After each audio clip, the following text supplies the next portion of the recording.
Welcome, ladies and gentlemen, to the Pro Wrestling Report Special Edition. It's the 10 best promos of the last 20 years in professional wrestling. Brought to you by the Pro Wrestling Report. Damian Nelson sitting here alongside David Octavius, the Tiberius Hero. And David, a lot to discuss tonight. We've got some user submissions, some viewer submissions out there. We've got our lists of the best promos of all time. So David Hero, I'll leave it to you to define to the world. What makes a great promo? A great promo has to have emotion, has to have a little bit of a shoot involved in it. A little bit? A little bit, because you want to feel it. You know, it's all about a good feeling on a good promo. And I got 10 great ones. I don't know about you. Well, I'm sure you and everyone else will pick them apart. Well, I have 10. I'm not going to pick yours apart. I have New Leaf. It's called the 10 best, but each of us have a list of 10, and we're going to end up somewhere higher than 10, of course. But let's go, and they're in no order, by the way. They are simply the list of the 10 best promos of the last 20 years. And let's get started, David, with your first. My number 10? Your first on the list of 10, yes. Well, or if you want to list them, fine. He's not my number 1, but he's definitely in my top 10. A guy that is near and dear to my heart. Ken Anderson's first A-hole promo, backstage with Christy Hemme, when he explains everything. You know, the "Let's go Hardy," and how he's not going to do that, and thank God he's an a-hole. I thought that was great. Fresh start of a new career. And that was recent. It was recent. I think it was Sacrifice.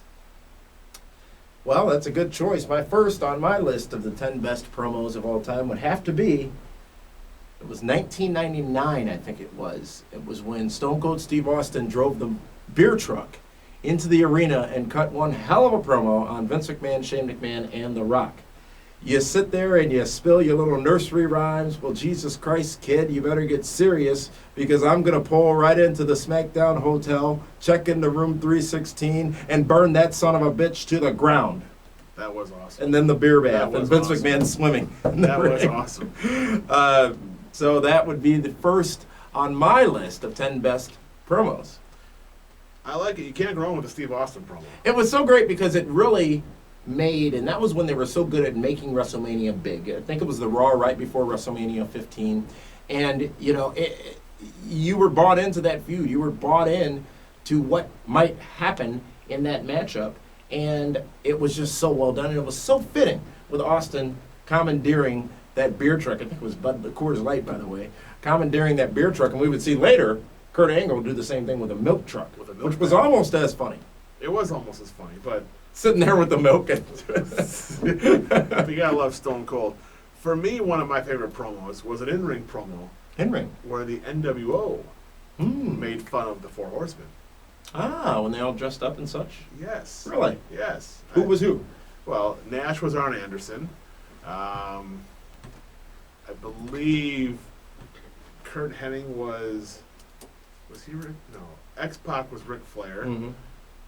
Kurt Hennig may have been, to be honest, I remember. But I just remember how funny it was, and it's like, because that right there was kind of, you know, it was kind of shootish, where there was legitimate heat with certain guys of NWO and the Four Horsemen.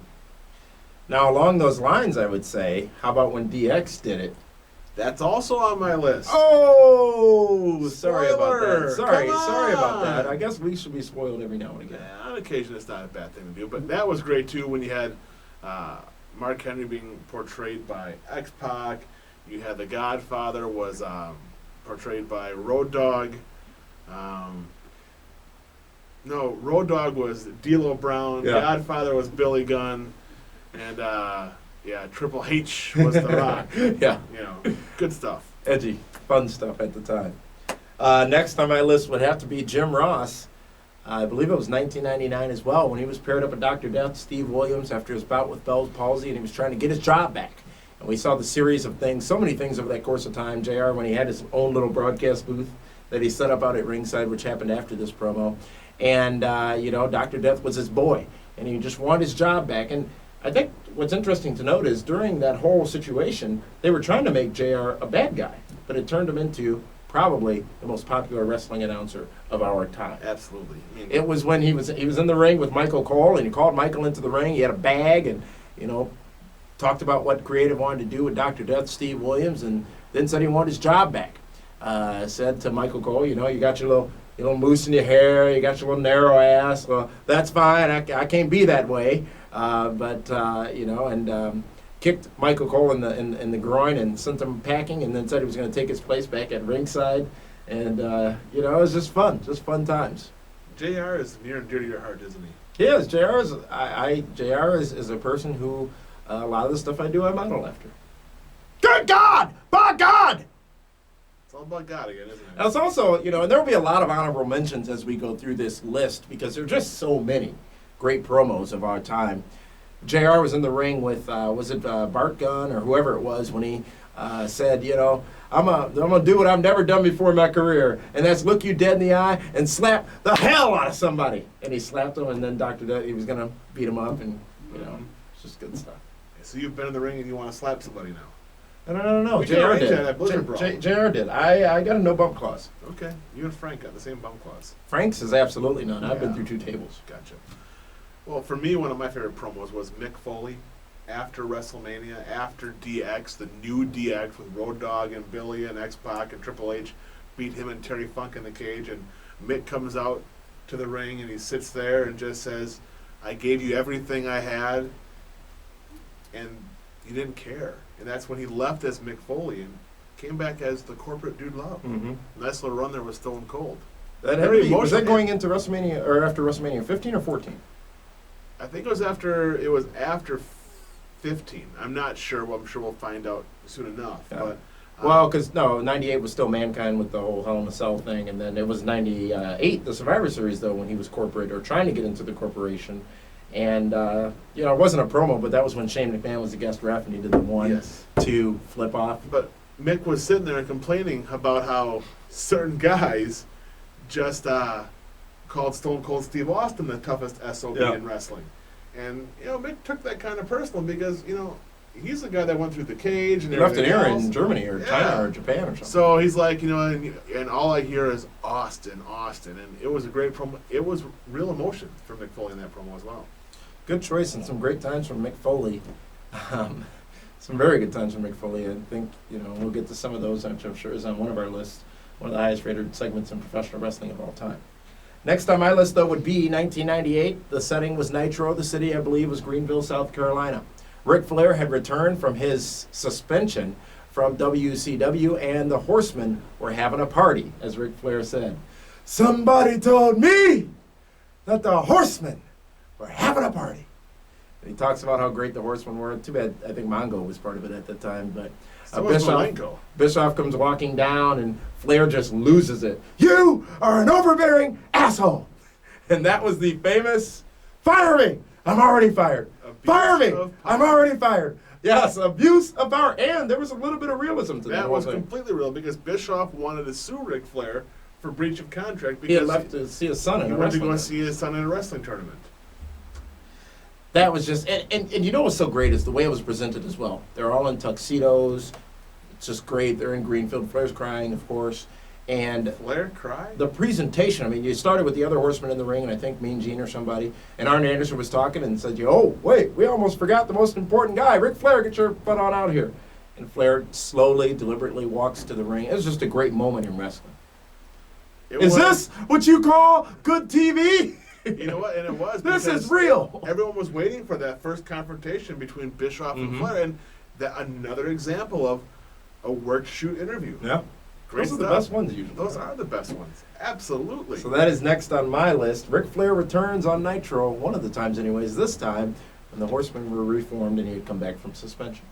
One of the ones that I liked, it's not a work shoot, not really emotional, it was a good funny ha-ha promo, was between The Rock and the Hurricane. When The Rock was talking about all the different superheroes, all the good superheroes, and that Hurricane couldn't beat any of them. Couldn't beat Aquaman, couldn't beat Superman, Hulk.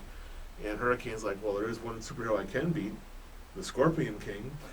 And it was just great because here's an example of the top guy in the company, The Rock, working with Hurricane, trying to help get him over. And it was some good... That lasted for a little while. It was some good quality, funny, ha-ha stuff. I enjoyed it. I can't see anyone... I would have predicted that to be on anyone's list. And it's on my certainly list. Worthy of being on a list.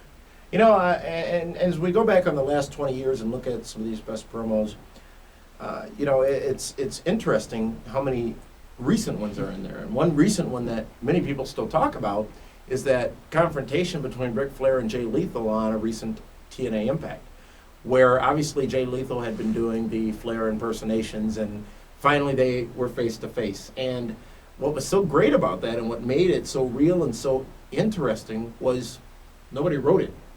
It was all real. And you had Flair just literally taken aback by a lot of the things that Jay Lethal said, which got you the wow, wow, wow, and then the woo off, woo, woo, woo. It's just standing ovation. Fun to watch. And wrestling has missed those good promos, because that's what got a lot of people hooked in the late 90s, early 2000s, was the good mic work, the good promo work. You don't have that anymore today. Right. Everything is handwritten. Well, you have it rarely. Well, yeah. The only guy that gets to do that on the E is Triple H. Mm-hmm. He's the only guy that gets to go out there and he's rather self-serving at times. Extremely self-serving. TNA during those promos I'm talking. TNA does a better job of letting their guys go out there unscripted, but yeah, those were some great times. Flair, Rock, Austin, great promos. That would be the fourth one for me. How about from you? The one that I liked a lot was in WCW, was when Roddy... Well, just so everyone knows, for a historical perspective, yes, WCW is a defunct professional wrestling organization that went out of business in 2001 and was purchased by WWE. I did not know that. Some people may not. Do you know kids graduating from college today, this year, don't know how to write in cursive? I did hear that. Isn't that amazing? I heard it on CNN. Ali Velshi told me. Who? Ari Velshi. Ari? Yeah, 3-piece all the time. Is that the guy that got Michael Jackson in a bunch of trouble? No, different. Oh, gotcha. Roddy Piper comes into WCW after Halloween Havoc, comes in the cage. Great interview. I'll never forget Piper saying to Hogan, the only reason why they cheered you so much is because they hated me that much more. So true. Great Roddy Piper promo where he just let it all out there. Because I'll say this, when I saw Piper come out, I was like, wow, that's the one guy I never thought would go to WCW, and he did. He's shot on WWE too, talking about working WrestleMania 12 with bum knees and the old Gold Dust thing and all that, I believe. And that was one of their beach shows, because the ring was in the middle of a pool. What? The ring was in a pool. No. This was Halloween Havoc. Oh, at Halloween Havoc. I'm Halloween thinking something Havoc. Different then, sorry. Yes. Check my pre-show notes, see if there's an intern getting fired and figure out how I got that wrong. So yeah, that was one of my favorites of all time. Interesting. Well, what's also interesting is our fan interaction. Many of you submitted to us via email your 10 best promos or your best promos of all time. And you know what, David? We certainly can't do it justice, the ones that have been selected for on-air read. So let's go to our correspondent, Linda Kay, who's going to read for you some of your emails that you sent in with your 10 best promos and your best promos of all time. Linda, take it away. Thanks, David and Damien. Some of our great fans sent in their own top 10 promos, and here they are. Hameen Damani from Paris, France lists number 10, Ric Flair and Roddy Piper when Flair was WCW president and he tried to fire Piper. Number 9, Jake Roberts at WrestleMania 6.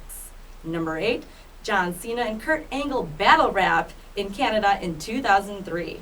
Number 7, Vince McMahon, the famous Life Sucks and Then You Die. Number 6, Ric Flair at Royal Rumble 1994 with Mr. Perfect. Number 5, Ric Flair and Jay Lethal on TNA Impact. Number 4, The Rock and Stone Cold singing together during SmackDown. Number 3, Paul Bearer talking about Kane in late 1997. Number 2, Hulk Hogan at Bash at the Beach 1996. And the best promo of all time, The Rock on Raw after No Way Out 2003. Paul Griffin says he only has one. That's Ric Flair stripping to his boxers. All right, you can see all of the best promos right now at www.pwrshow.com. Well, thank you, Linda Kay. She's back. She is. She's been on. Wait a second. What's that? there's some shenanigans going on because that suspension was supposed to be a little bit longer there, pal. Why don't you reread your contract? No, you don't have the power to suspend a damn soul. I didn't suspend anybody. I Got thought a little mousse in your hair, a little narrow ass. yeah, it's narrow. Right. You know, I'm going to do a little more investigating here. I think there's some monkey business going on. Monkey business? Funny business. Well, it's monkey business. Thanks, pal. Right, and we're going to get to that in a minute. But, as Linda said, coming up next Friday, it's the 13th season premiere of PWR Primetime, David. That's awesome. Lots of new features. Lucky number. And, wait a minute. Is Taz going to be on the show? You'll never know. You need to tune in to find out. September 4th, Friday, Pro Wrestling Report Primetime takes it to another level. Our 13th season premiere. 13 years on the air. That's impressive. Did Nobody. Seinfeld last 13 years? They lasted 8 or 7. So we beat Seinfeld? They chose to leave. We haven't chose to leave yet. But I'm saying, we beat Seinfeld. We're on like our 700th episode, by the way. So we're almost behind Raw?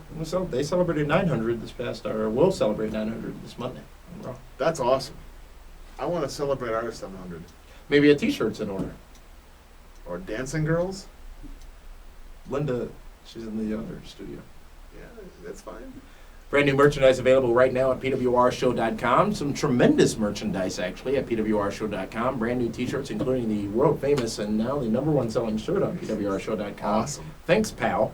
And Thanks, pal. one day we'll have to share the backstory. Never will we ever share the Thanks Pal backstory. Some things, Damien Nelson, you just gotta die with. All available at pwrshow.com. As a matter of fact, 15% off right now. 15% off. Get the promo code at pwrshow.com.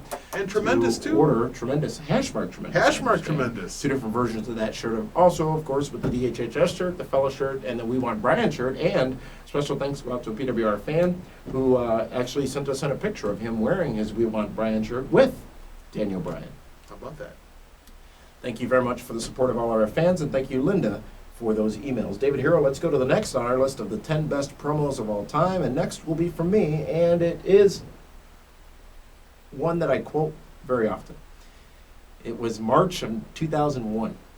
It's right after the ink was on the paper, when Vince McMahon purchased WCW. Cleveland, Ohio. So many great things happened in Cleveland, Ohio, by the way, on Raws. Usually they used to run Cleveland the week before Mania, and that was just where everything happened. But Vince McMahon stood in the middle. He started the show and with the on camera, and then there was the in-ring where he got on and said, I went out and I bought my competition. That's right, I now own WCW, ECW, and WWF. And you hated it. You hated it. Because you didn't know It was gonna one of the happen. most exciting times in wrestling. Who knew that some 6 months later, it would all have fizzled out at the tremendous 2001 Survivor Series? Tremendous. Hashmark. We'll get to that in a minute. That was a great Survivor Series. It had passion, it had emotion, and it had a real feeling that WWE might be going away. There was no chance, of course, No but chance. they sold it very well. For me, You didn't like that? Austin or McMahon yeah, I purchasing loved it. WCW? But I've only heard it every week for the past couple of years now. You know? What do you mean? What are you saying? I'm saying you repeat yourself. I went out and I bought my competition. Now, there's another one that is just as controversial as that. In my opinion, Vince Russo shoot on Hulk Hogan bash at the beach. Ooh, 1999 or 2000? I think that was 2000. Company was practically dead at that point. Yeah. Yeah, when Jarrett laid down for him. Jeff Jarrett goes out there, lays on it. Isn't it amazing how all three of those guys are now working together in TNA? That is amazing. See, time does heal all. Well, at least from a business standpoint. Hey, if there's money to be made, everyone can be forgiven. That was also somewhat real, if you It will. was extremely real. Hogan sued WCW as a Yes, result of that. and he won. That was really the, you know what, it was almost, I would say, Survivor Series 97 and that.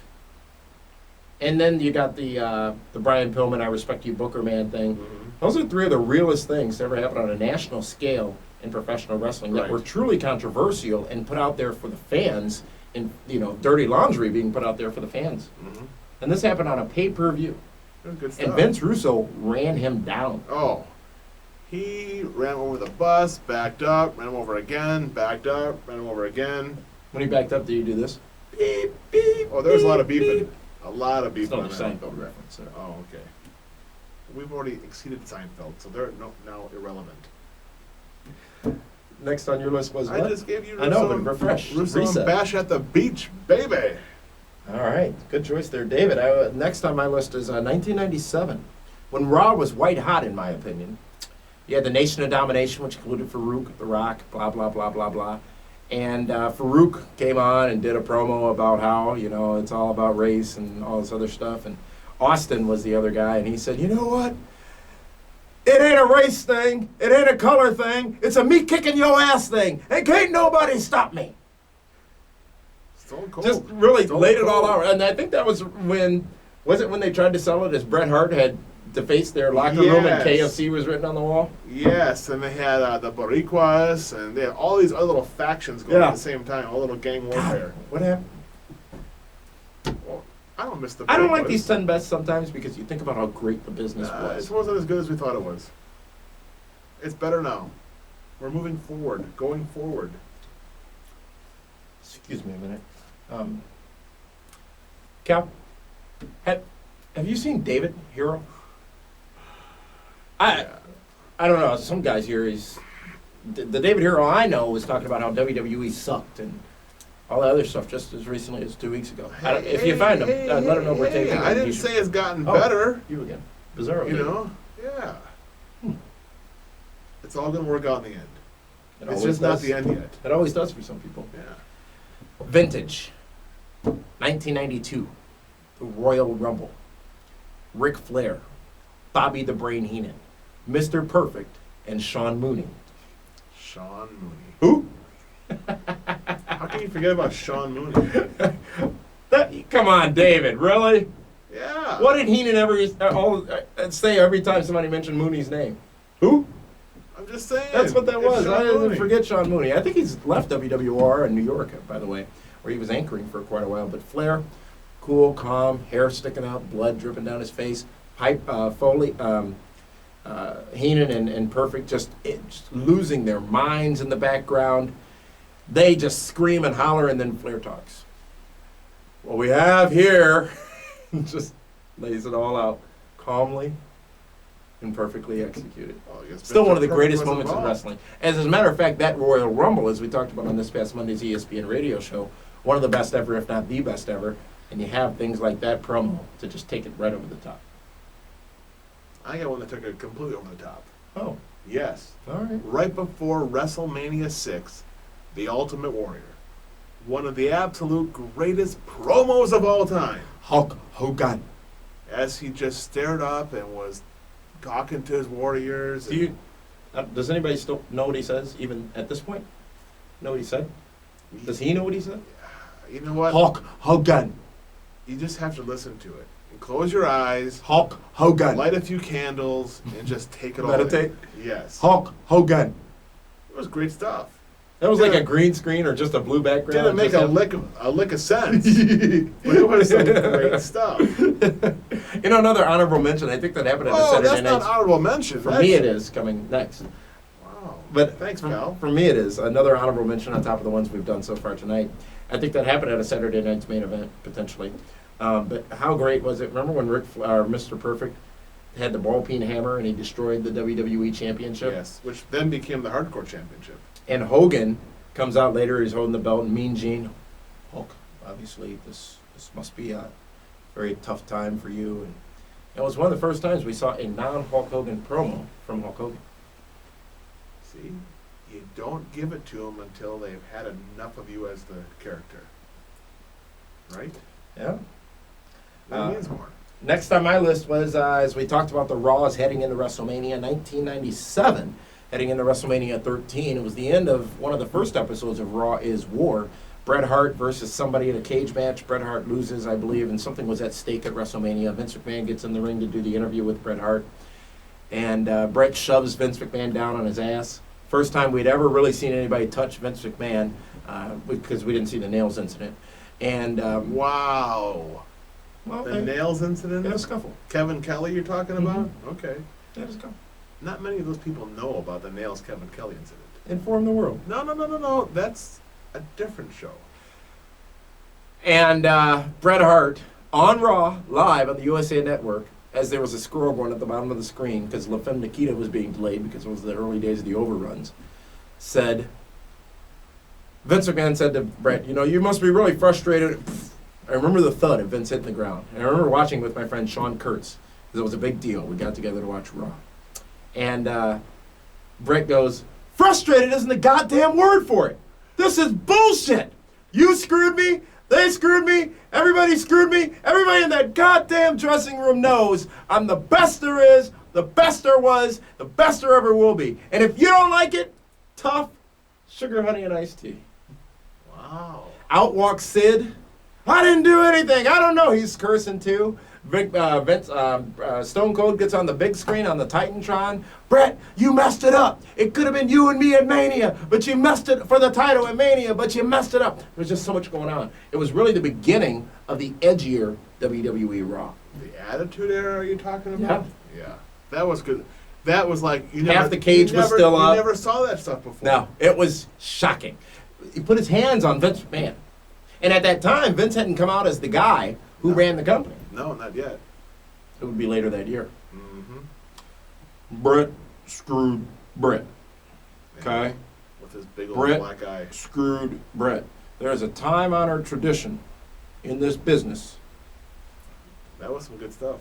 This is fun. It was reliving the good old days. But you're gonna screw yourself up now. How so? Because you're gonna go home, you're gonna watch the shows you DVR'd, and you're gonna be all depressed.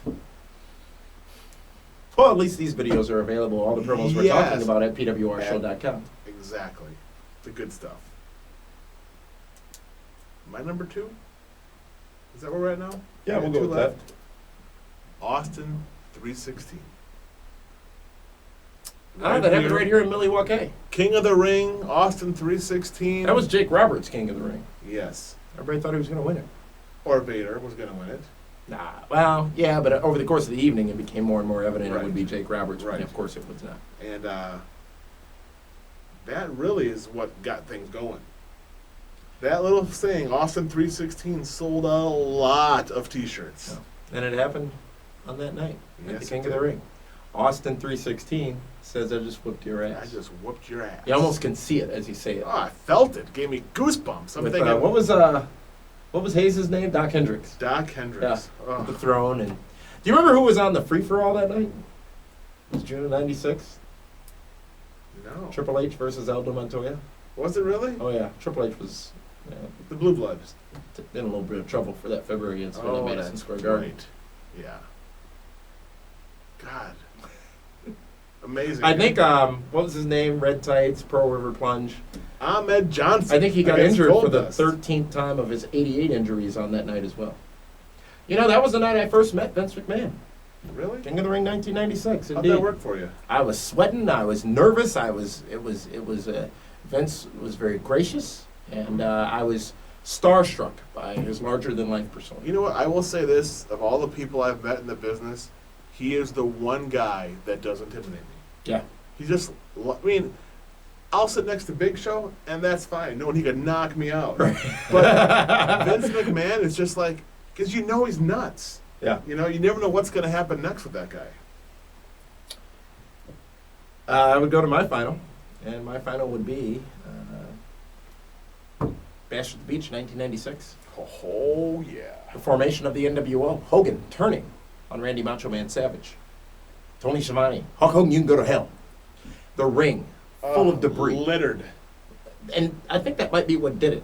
Mean Gene disgusted. It was the most shocking moment up until that point in wrestling. And Hogan explaining that they were forming this Has faction. anything been more shocking than that? Bischoff coming to be the GM of Raw, Good call. But I'm saying the iconic Hulk Hogan. going back. The red and yellow. The real American, the all-American, you know? American? Yeah, I mean, I remember leading up to that pay-per-view, is it Yokozuna? Is it Vader? Who's going to be the third guy? No one thought it was going to be Hulk Hogan. And it wasn't decided until that day. I mean, it was supposed to have been Sting, but he said no. Mm-hmm. But wow, Hulk Hogan Changed the business. changed Changed everything. the business radically and forever. I mean, Hogan, Hall, and Nash sitting in The there. outsiders. That was some good stuff. It's a wonder I think one person did. It's a wonder more people didn't try to get in the ring. Yeah. People were pissed. Yeah, they were. Yeah. When's the last time since then, outside of Ring of Honor and things of that nature, have you seen people literally so disgusted that they threw gobs of debris into the ring? Not some idiot who throws a cup. When Melina beat Alicia Fox at SummerSlam. They edited that out or something on the live show. They did. It was ridiculous. That's my top moment for its significance and for its delivery and for the reaction of the live crowd. I agree, 110%. Your number one as well? Number one, hands With a down, bullet? with a bullet. Silver bullet? Yeah, black and white bullet. That's the list. And that's the special edition of the Pro Wrestling Report Prime Time. 10 best promos. Now, a couple of others to mention as we just go down the list here, because there's no way we would have included all of them. But I talked earlier about Survivor Series 2001. The night after Survivor Series 2001, where if you have the DVD of Survivor Series 2001, it's on there. Vince McMahon triumphant, he comes out to the ring, he's got some changes to make. If you don't recall, Paul Heyman was doing the commentary, he was part of the Alliance. And how great were Heyman and JR on commentary? Oh, they're fabulous. Pure and real animosity between the two. And as JR said, even recently, Paul Heyman knew which buttons to push and always pushed them and got real reactions out of JR. It was uncomfortable at times, intense at times, but just great stuff. Well, that night it would come to an end. Vince McMahon comes out, he calls out Shane, who's somber, admits defeat, leaves, because their stake in WWE is what they had sold to own the Alliance. All that goofiness. Stephanie then comes out. That was one of two great Stephanie McMahon moments. Stephanie goes on to say, she had slapped Linda leading up to this and all that stuff. Stephanie goes on to say, Dad, it was Shane. He tricked me. I'm young. I'm naive. Which, by the way, congratulations to Stephanie. Her third daughter. She's done had it? Yes. Triple H can't make a man. Still going to be trying. She's groveling at Vince's feet. Vince, just great stuff. Vince goes, security, get this woman out of my ring. At some point during that, yeah. At some point during that, he calls Heyman into the ring. Heyman kisses ass, grovels. Heyman gets fired. Heyman gets fired. Heyman goes back down, tries to attack JR. JR is beating him up. Cuckoo, cuckoo, and the walrus JR is calling him. He's walking out. As Heyman's walking out, this is the perfectness of WWE. As Heyman's walking out, Vince McMahon announces that Jerry Lawler's back, who had been suspended over, I think that was that whole cat thing. Yes, he quit over the cat fired, thing. yes. Yeah. 6 months later, he was back, and they cross paths as Heyman's being carried out, fighting, kicking, and screaming. The King is back. All is well in the world. And that's what I was talking about with WWE's perfectly setting up the end of that Alliance angle. They completely fumbled it, but the end of it really had a lot of meaning to it. And the other Stephanie McMahon moment was after the look on her face after she won the women's title on SmackDown. She was so shocked and just a great moment. Jacqueline? Something like that. But she didn't do anything. There was some outside interference. All she did was get the pinfall, and she was the women's champion. Mm-hmm. Just good I miss stuff. Stephanie. My father! $1 billion princess. It was good stuff. She was good. It's good stuff. Other, great honorable mentions. Just so many of the Rock's promos were so good. Yeah. Why don't you poontang your ass back to Chicago? The Rock, This Is Your Life. Not really a promo, more of a segment. And we'll get a lot of heat, of course, for eliminating that or not including that. But again, it was a segment, and some of the other ones. But there were a lot of good DX promos, a lot of good Rock promos, a lot of good NWO promos. I mean, there are just a lot of good ones out there. Stone Cold and McMahon, September 22nd, 1997, Madison Square Garden, the first Raw from Madison Square Garden, where McMahon took the stunner. Mm-hmm. We want to protect you from yourself. I appreciate the fact that you and the World Wrestling Federation care about Stone Cold Steve Austin. I also appreciate the fact that, hell, you can kiss my ass. He's taking out handcuffs, Jerry Lawler, arrest him! Arrest him! Just great stuff. JR and Stone Cold at Ground Zero in 1997 when JR took the stunner. And that was the first of Austin versus McMahon because he said to McMahon, you stay out there or I'll come out there and stomp your ass in the ground. McMahon, what was that all about? It's just Great stuff. And unfortunately, we'll never see those great promos again. Never? Unless, of course, you go to PWRshow.com. You can see them there. All of these right now. Yeah. Never? Nobody close It's- to any of you them? know what? I know never is a long time, but the way they set up the promos today, they're not very creative anymore. Bret Hart and, not Bret Hart, Roddy Piper. Yeah, it was Roddy Piper and Bret Hart, WrestleMania 8, pre-match interview backstage. Piper had the brass knucks in his belt, in the belt, and they just went back and forth, and, you know, it's just good stuff. So many of those great moments. Getting nostalgic here. And Piper's Pit. Those were great promos. Brother Love Show. Brother Love. My benefactor! We gotta get him on the show sometime. Bruce Pritchard? He's Brother available. He just Love. did. Oh, that. We need Brother Love on the show. Just some good stuff. And not many from How WCW. can you forget but the missing link? Did he Some ever of the say best words? promos. He spoke? Absolutely, he A spoke. little puff of hair? Yeah, missing link. Huh. I'll show you one later. They were tremendous. So many good ones. So many. We can go on for hours here. So many to discuss. And we want to see yours. So if you're watching this on YouTube, feel free to comment and send us yours via email. Comments at pwrshow.com. We'll post many of those at our website, pwrshow.com. We got a bunch via Twitter as well, David. And let's try to get to some of those as we, I forgot to have it ready here, as we go through the list of the best promos of all time. How about Linda Kay being back? She's going to be a big You know part what? of prime time, by the way. I love Reading Linda Kay. emails and going with our fan interaction segments that You are know going to what? be in prime time. To quote the king, I hate to say goodbye, but I like to watch her leave. All these curves, even no breaks. Absolutely. Two risque things the king said. Probably his most risque things. Both were eliminated from the DVD versions of the pay-per-views in which he said them. They were talking about the president. Clinton was president at the time, and he said, which is so wrong, he said, where's Lee Harvey Oswald when you need him? Oh my God. Those words came out of his mouth. And also, it was some Divas match. He was talking about puppies, and he said, panties aren't the best thing in the world, but they're right next to it. Oh, the kingdom. Jerry the King Lawler. We'll get to. We can't get to those right now. There's just too many. But thank you to all of you who sent those on Twitter. They'll be on the website. They're on the Twitter feed for sure. Yeah, We'll absolutely. retweet those and get them out there to the world. So, David, there it is. This Friday coming up next week. You know what promo I forgot about? What's that? From Monday night. Yours? Rashi Brown. His Ring of Honor promo. Rusty's got big news coming up on this Wednesday's radio show. Kind of like, like you blow up a bridge promo kind of thing.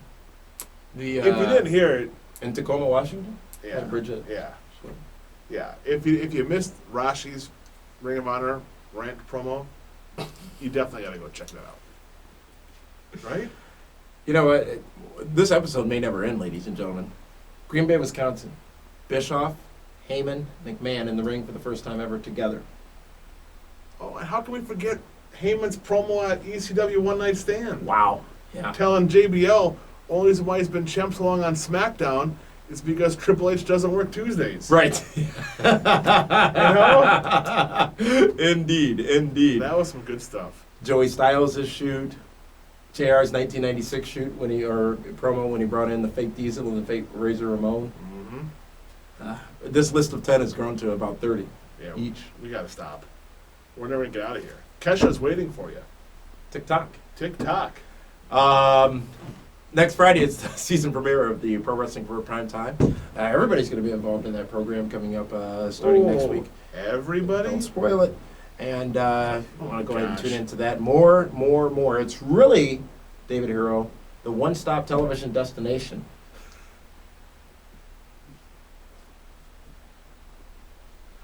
Don't you start grabbing monitors. Don't you dare spit in my eye. The one-stop television destination for everything in professional wrestling news, opinion, and discussion next week on PWR Primetime. For David Hero, this is Damian Nelson saying thank you for tuning in to this very special edition of the Pro Wrestling Report, the 10 best, or 30, promos of all time. I'm sorry, of the last 20 years. Here at the Wrestling Report. We'll see you soon.